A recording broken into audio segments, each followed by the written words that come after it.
So in addition to the M1 portfolio and retirement accounts that I've shown you so far, I also have a small portfolio in my CashApp account. Initially, the portfolio that I have in the CashApp account, it was kind of a catch-all. As I decided to buy stocks, I would place them into that portfolio. I would buy it through CashApp because I like the experience. You'll probably notice that some of the holdings I have in here are the same as what I have in my dividend income portfolio in M1 Finance. The reason for that is I actually started investing in them first through CashApp.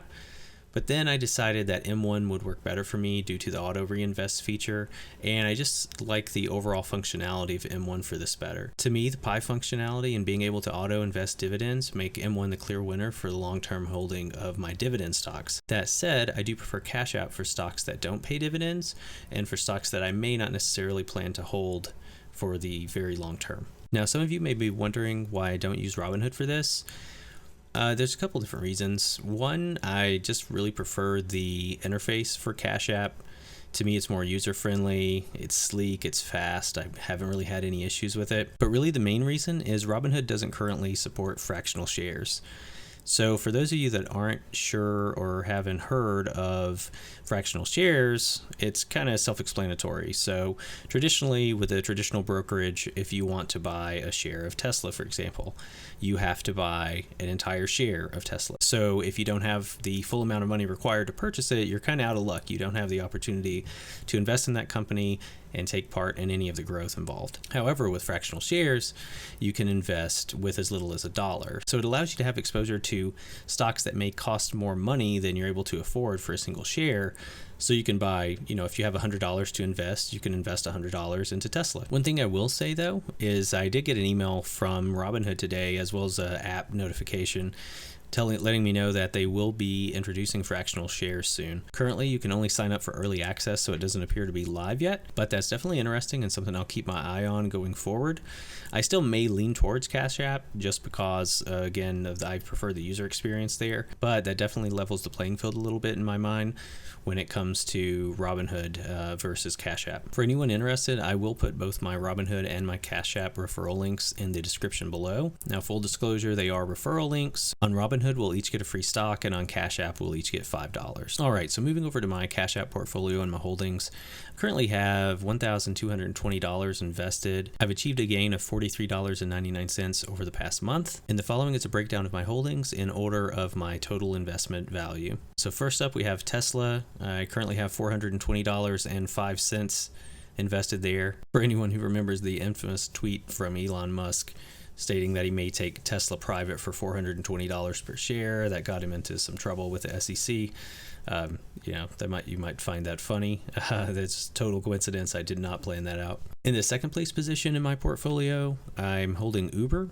I currently have $245.52 worth of Uber stock in this account. Both Tesla and Uber are pretty polarizing. You really only see people who tend to love them or hate them. With Tesla, I'm just a huge believer in Elon Musk and his plan for the company. Anyone who looks at Tesla and considers it just an automaker, I think is making a mistake. I really consider Tesla more of a technology and energy company. If you consider what Tesla is doing with solar, the Powerwall, and autonomous driving, I think that Tesla stock is very cheap right now. And then Uber, it's another one of those. It's really been beaten up since its IPO. Currently down 31% since it was initially offered to the public. And again, with Uber, you have their core business. You also have Uber Eats. I also think that either Uber or Tesla will be the number 1 and number 2 spots when it comes to the race to full autonomous driving. To me, Uber is still undervalued if you're thinking really long term. Next up, we have Target. Not really much to say there. Most all of us know what Target is or have shopped at a Target. It's currently my favorite retailer, mainly because I just despise Walmart. It's just never a great experience, at least the ones local to me. They can't all be terrible, I don't think. But compared to a Walmart, Target is just a great experience. I don't mind taking my family, and I usually spend way more money than I should. So long Target stock. Next, we have Square at $138.95. For those of you who don't know, Square is actually the company that owns CashApp.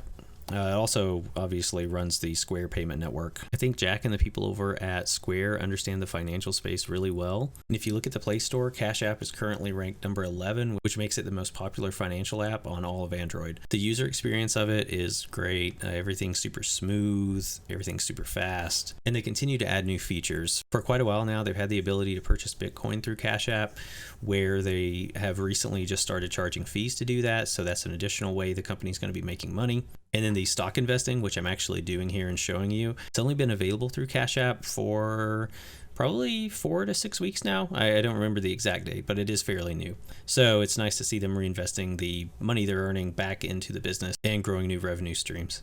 Next, I have Disney. If you can see in my house here, we have way too many Disney items kind of strewn about the place. Their core business is strong, their parks business is strong, and I don't think we've seen the full extent of how Disney Plus is going to shake up the streaming market. Moving on, we have Home Depot. I have $106.08 there. We all know what Home Depot is. Similar to Target, it's one of those places I go and end up spending way too much money. Really, the biggest competitor to Home Depot is Lowe's. I have both near me. I think usually whenever you find a Home Depot, there's a Lowe's pretty close by. But usually I find that I enjoy the experience I have when I go to Home Depot more than I do at Lowe's. You'll be able to find a lot of the same items at either store you go to, but I found that the associates at Home Depot have seemed more helpful than the associates I've encountered at Lowe's. Maybe that's a local thing to me, maybe not, but it's definitely something I consider when looking at investing into a company. And then finally, we have Shopify. For those of you that don't know what Shopify is an e-commerce platform, and they currently operate as the backend for over 1 million businesses worldwide. All right, guys, and that's really it for me. Again, in this video, I really just wanted to walk you through the smaller portfolio that I have in CashApp. Like I mentioned previously, with the dividend stocks, I will be looking to liquidate those in the future and reinvest the proceeds from those stocks back into the M1 portfolio that I'm using specifically for dividend income. If you found this content valuable, please hit the thumbs up button below. It helps the YouTube algorithm know that people enjoy my content and helps it be shared with others. And let me know what you think in the comments. I'm curious to see what the split is on who prefers Robinhood for investing versus CashApp for investing. And that's it for me, guys. See you next time.